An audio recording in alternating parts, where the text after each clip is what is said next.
Ahí está. Es el tema de derecho penal internacional, que es uno de los últimos temas que abarca el derecho internacional privado, ¿no? Les voy a compartir pantalla, cualquier cosa ustedes me detienen y me preguntan todo lo que necesitan, ¿sí? Bien. A ver, uy, esperen, aguárdenme que voy a tener que, a ver, así. Ja, me cerró, perdón, ¿eh?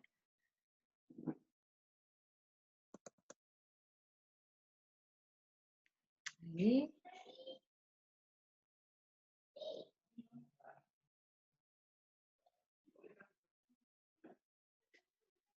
Okay. A ver, aguárdenme, acá estamos. Sure, acá estamos. Bien. Tururú.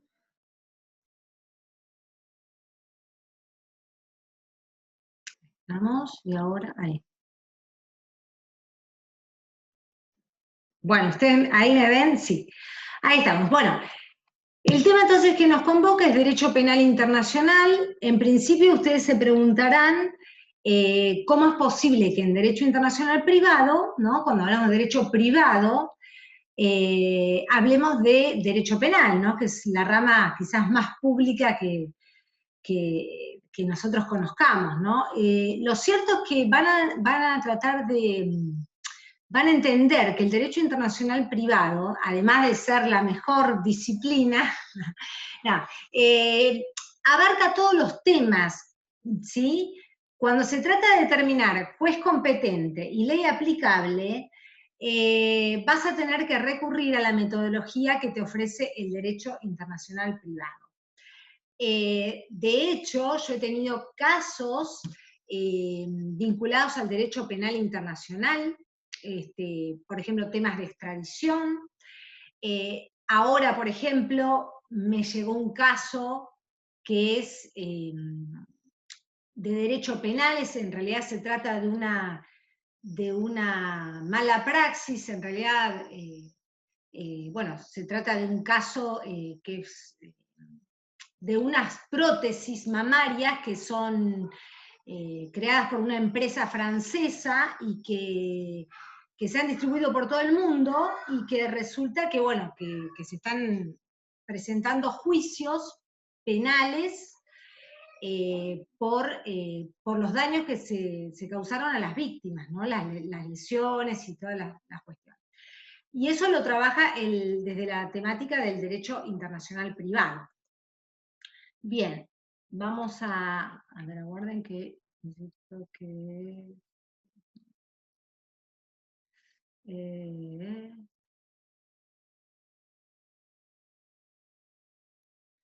esperen un momentito que no me acuerdo.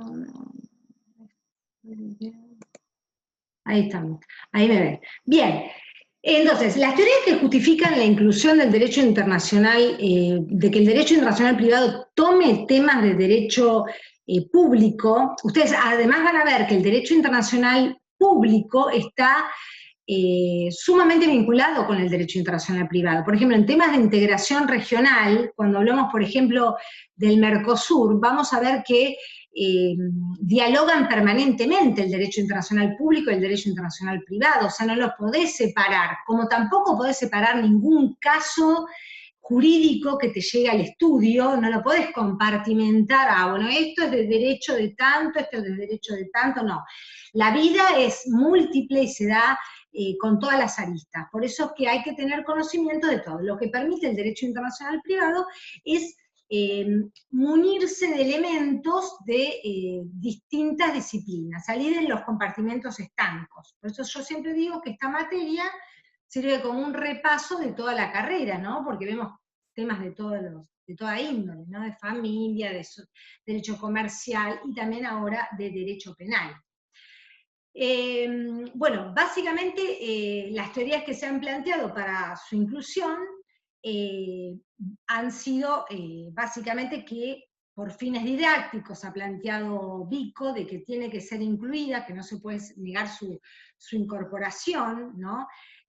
siempre que se trate de resolver jurisdicción internacional y derecho aplicable a un conflicto internacional que puede ser de carácter penal, vamos a aplicar la metodología del derecho internacional privado. Hay una teoría privatista que básicamente es acuñada por Werner Goldschmidt, que considera básicamente que el derecho internacional privado trabaja con temas que hacen al derecho penal internacional, como por ejemplo el Instituto de la Extradición, o su contracara, que es el asilo, ¿no? O sea, la extradición es para reprimir a una persona que es perseguida por ser procesada o condenada de un delito fuera del ámbito de la jurisdicción en que lo cometió. Y la teoría pragmática básicamente que justifica, digamos, en virtud de la existencia de conflictos de leyes y conflictos jurisdiccionales que se apliquen precisamente las reglas del derecho internacional privado. Bien, en cuanto a la caracterización del delito que se da en la mayoría de los ordenamientos jurídicos, básicamente se basan en el criterio finalista de la acción, se basan en, primeramente, la protección de bienes jurídicos, como puede ser la vida, la propiedad, y demás cuestiones, y básicamente parten de la idea de una acción o omisión que tiene como fin una voluntad, o sea, que tiene una voluntad de un autor dirigida hacia un determinado fin. Bien. What's happened? Ahí estamos. ¿Ahí me ven? Acá estamos. Oh, Dios.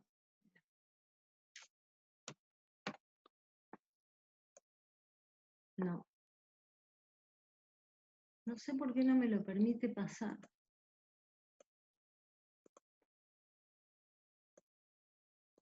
Acá estamos. Perdón, hoy ando bastante complicada. A ver, ahí no los veo.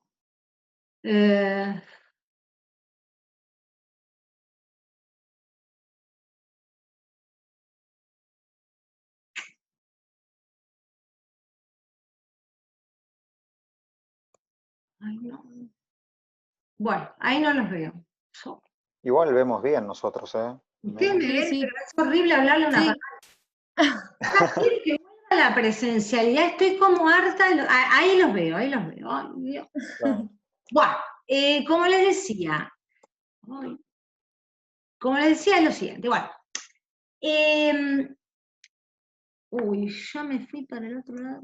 Esperen. Ah, sí, ahí vamos. Bien. Bueno, entonces, el objeto del derecho penal internacional es, básicamente, determinar cuál es el ámbito espacial de aplicación de la ley penal de un Estado a través de lo que se denominan los sistemas penales, ¿no? No encuentro la tecla, perdón, ahí voy. Entonces, existe lo que se llaman los sistemas penales que me van a determinar, bueno, cuál es el ámbito, en qué ámbito espacial de aplicación se va a aplicar la ley penal de un ordenamiento jurídico. ¿Cuáles van a ser las reglas de jurisdicción internacional? Es decir, ¿qué juez penal va a tener que intervenir en un conflicto penal internacional? Y finalmente, lo que sería la cooperación penal internacional, que es a los efectos de cumplimentar medidas de derecho procesal penal, con la intervención también, no solamente de autoridades judiciales, sino administrativas. Acá vemos cómo intervienen Interpol, sobre todo lo que son el sistema de policías internacionales. Y dentro de esta cooperación penal, a diferencia de lo que habíamos visto en el Instituto de la Restitución Internacional de Menores, acá las medidas de cooperación van a ser de corte represivo, es decir, acá lo que se va a buscar es extender la pretensión punitiva de un determinado Estado hacia una solicitud de cooperación por parte de otro Estado donde se encuentra refugiado una persona procesada o condenada para hacer efectiva la ley penal. Como vemos, obviamente este sistema se basa en un sistema de justicia que es tradicional, que se llama justicia retributiva o punitiva.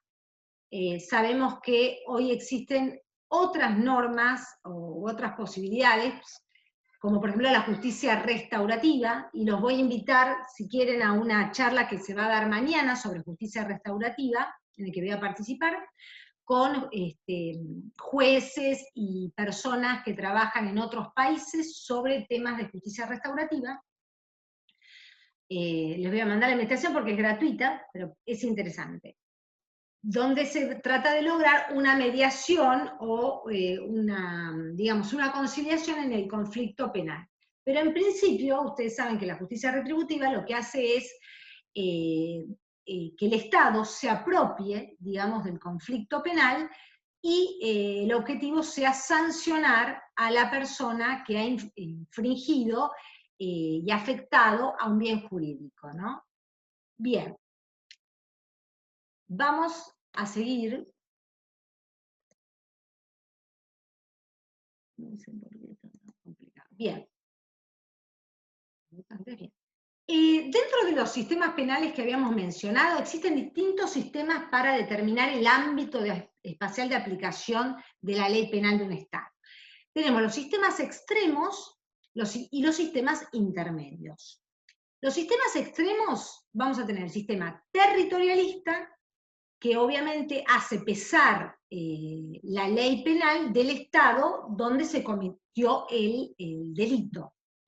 Y la extraterritorial, cosmopolita, o de justicia universal, o de comunidad de intereses mundiales, va a tener otra lógica y se va a referir, o va a autorizar la intervención de cualquier juez en un caso penal por la índole grave del delito. Acá nos estamos refiriendo a aquellos delitos contra el derecho de gentes, o delitos o crímenes de lesa humanidad, y otros crímenes que también están tipificados a nivel interno y que autorizan la posibilidad de que cualquier juez donde se encuentren las personas que son perseguidas por estos delitos, puedan aprender a la persona y luego hacer jugar los mecanismos de extradición.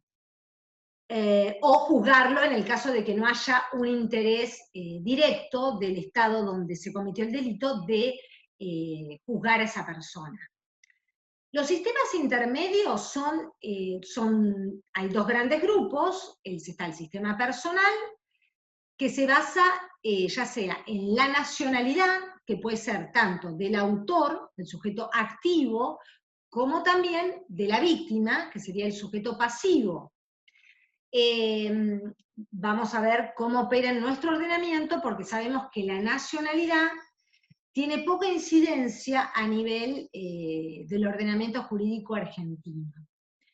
Y el personal está basado en el otro sistema, que está basado en la calidad funcional de la persona que participa en el delito, como desde el punto de vista del sujeto activo, y vamos a ver básicamente cuando se produce, digamos, por un jefe de Estado, digamos, su séquito y demás. El otro sistema intermedio es el sistema real objetivo o la defensa de intereses nacionales. Algunos señalan que en realidad es una derivación del sistema territorial. Vamos a ver. Y el sistema mixto en realidad no es un sistema aparte, sino que es una combinación de distintos sistemas. O sea, nuestro Código Penal, por ejemplo, posee un sistema mixto donde adopta un sistema territorialista, un sistema extraterritorialista, un sistema personal basado en la calidad funcional y también basado en la objetividad o digamos el efecto, donde se produce el efecto del delito, que es el sistema real objetivo o de la defensa de intereses nacionales. Bien, no sé por qué no me lo pasa así. Bien. En cuanto a los sistemas penales extremos, como habíamos adelantado, tenemos el sistema territorialista, donde se aplica la ley penal del Estado en el que se cometió el delito.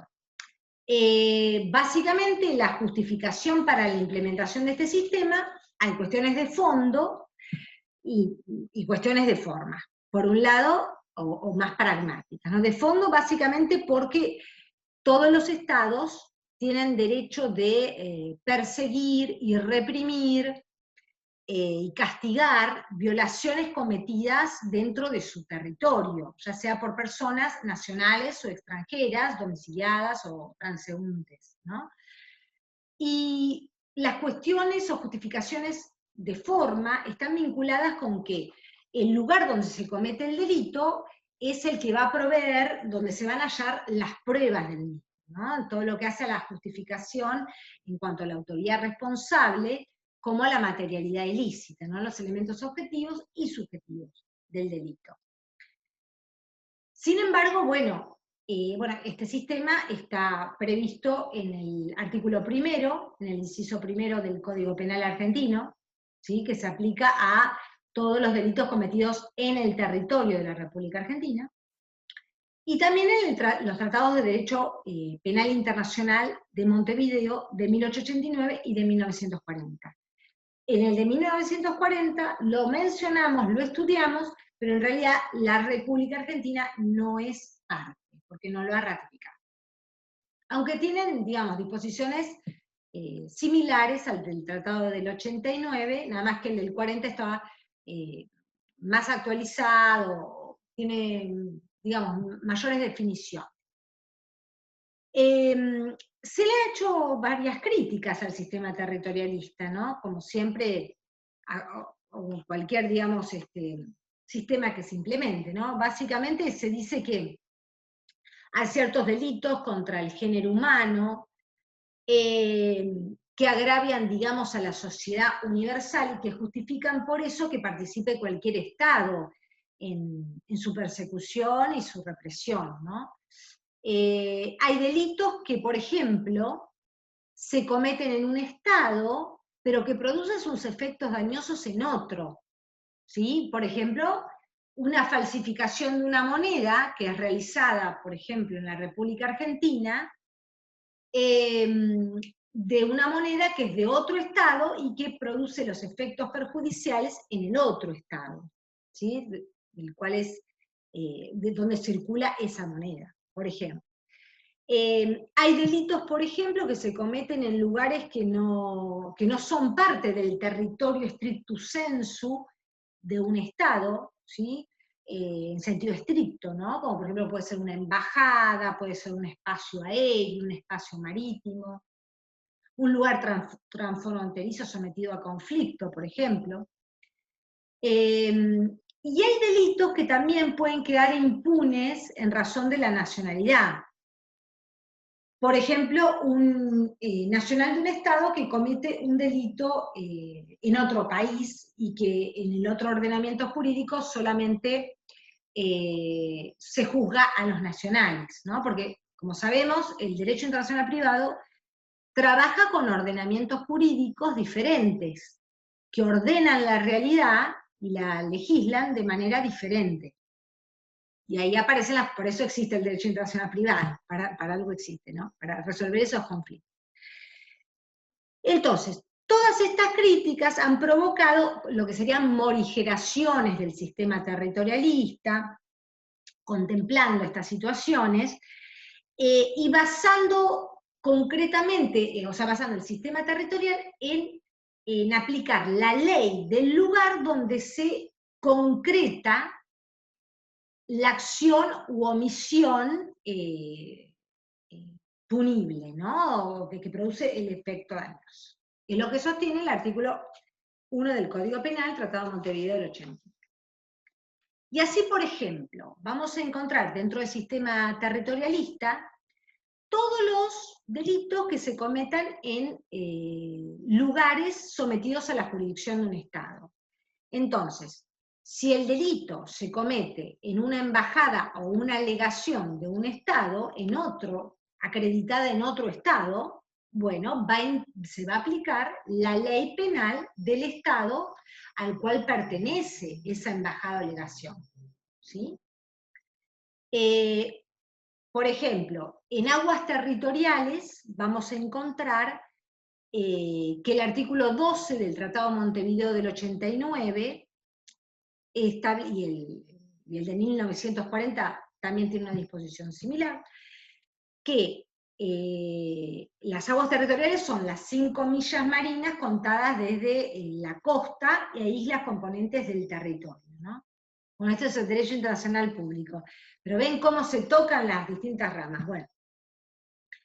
¿Y cuál ley se aplica a el delito cometido en esas aguas territoriales? La ley del Estado al cual pertenecen esas aguas territoriales.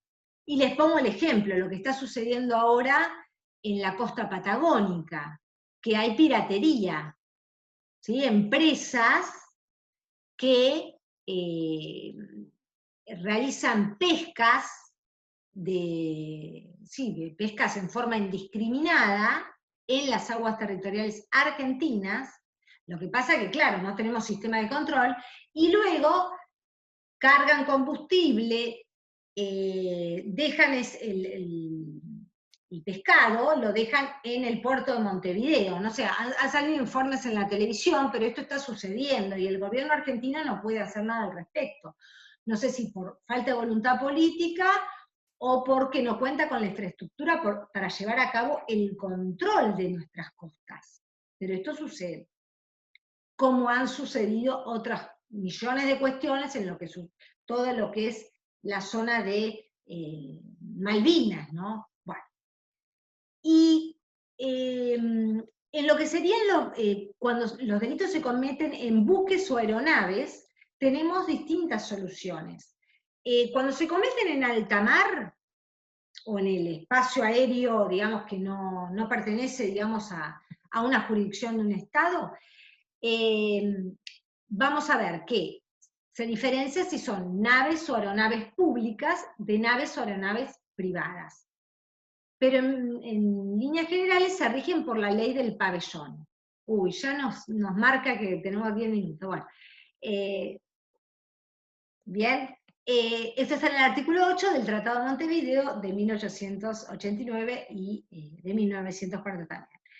Cuando se cometen en aguas jurisdiccionales de otro Estado, bueno, tenemos en naves o aeronaves públicas, si participan individuos que pertenecen a ese Estado, ¿no? Que están a bordo en su totalidad, y cometen el delito respecto de personas tripulantes de ese Estado, va a intervenir la ley del pabellón, la ley del Estado al cual, de bandera, digamos, del Estado al cual pertenece.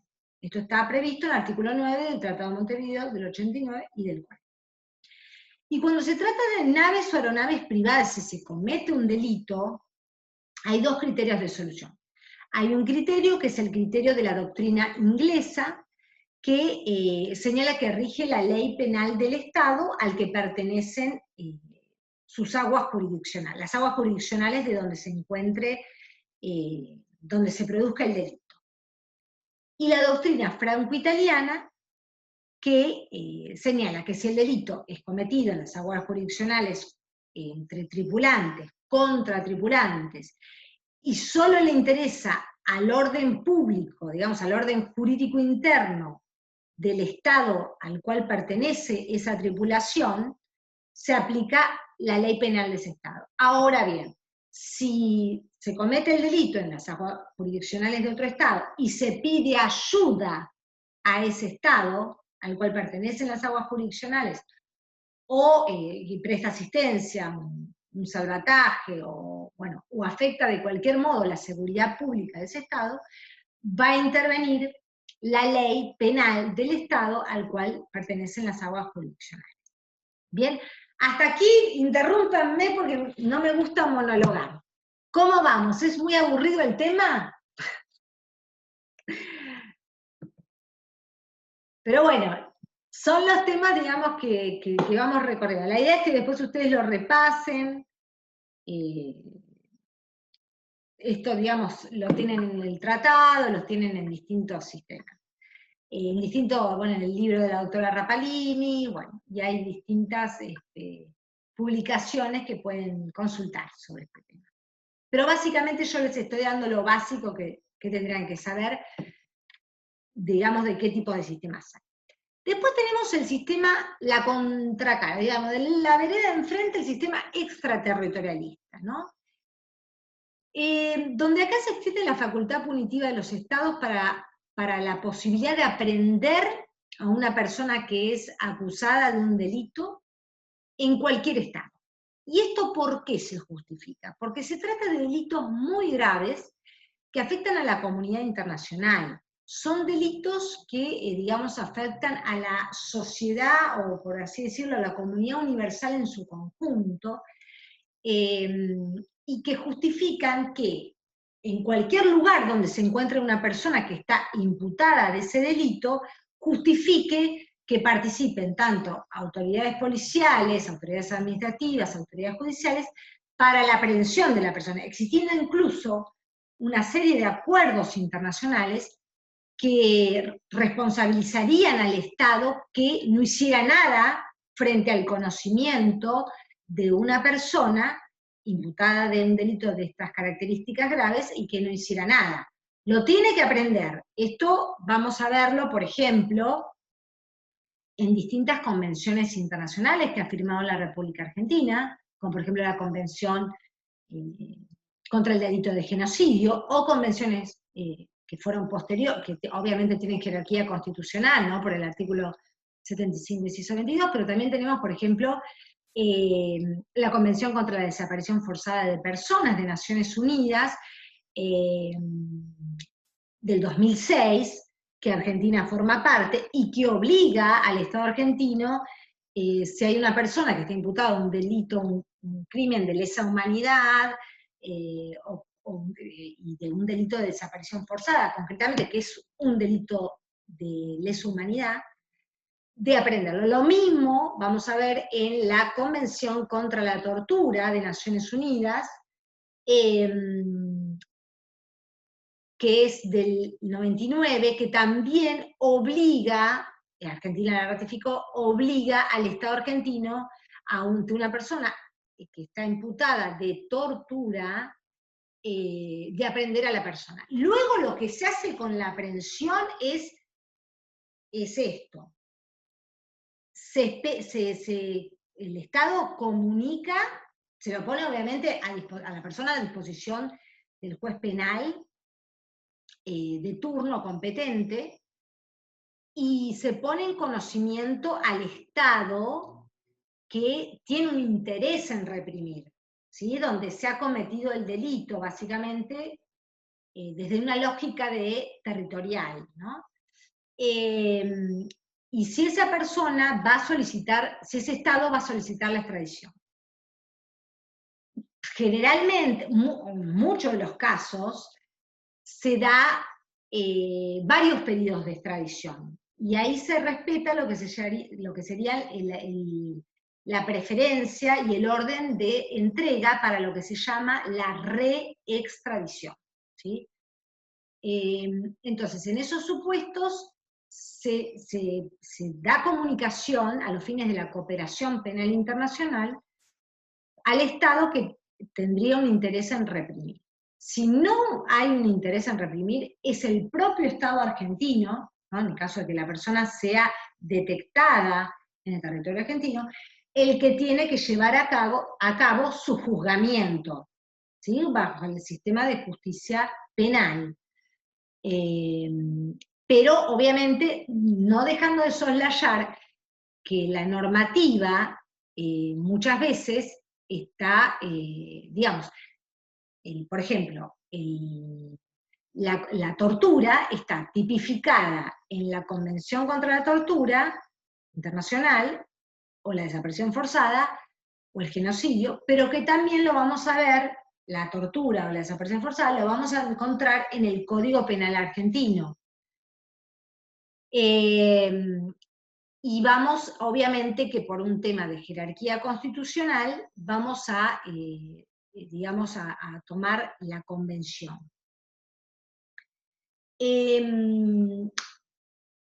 Por otra parte, vamos a encontrar que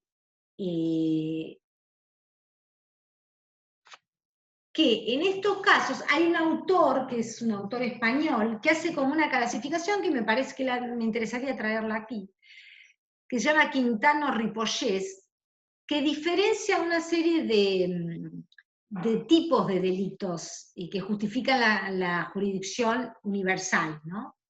O extraterritorialista.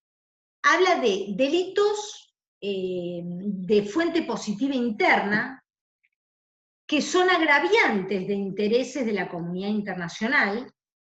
Después hay delitos de fuente convencional internacional, es decir, que directamente se tipifican en la fuente convencional internacional. Y hay delitos que directamente, que son los típicamente internacionales, que tienen como asidero el ordenamiento jurídico internacional. Vamos a ver, digamos, dentro de la tercera categoría, estaríamos ante lo que dice Quintano Ripollés, ante no derecho penal internacional, sino derecho internacional penal, porque el delito nace en el ámbito internacional. Que después lo recojan los ordenamientos jurídicos es otra cuestión. Y pongo el ejemplo. Cuando sucedió el genocidio nazi, bueno, digamos, en la Segunda Guerra Mundial, que dio lugar al nacimiento de Naciones Unidas, y que se llevó a cabo a través del juicio de Nuremberg. Se creó un tribunal, el primer tribunal internacional, con todas las, donde se condenaron a 13 nazis, entre ellos a Goering, que se suicidó antes de recibir digamos, la sentencia, que era precisamente en muchos casos la horca, donde obviamente con todas las críticas que se le puede hacer al tribunal de Nuremberg, porque fue un tribunal que lo constituyeron los países aliados, ¿no? Que habían ganado la Segunda Guerra Mundial, y que no había, por ejemplo, un tribunal de apelación, por ejemplo, frente a la condena que se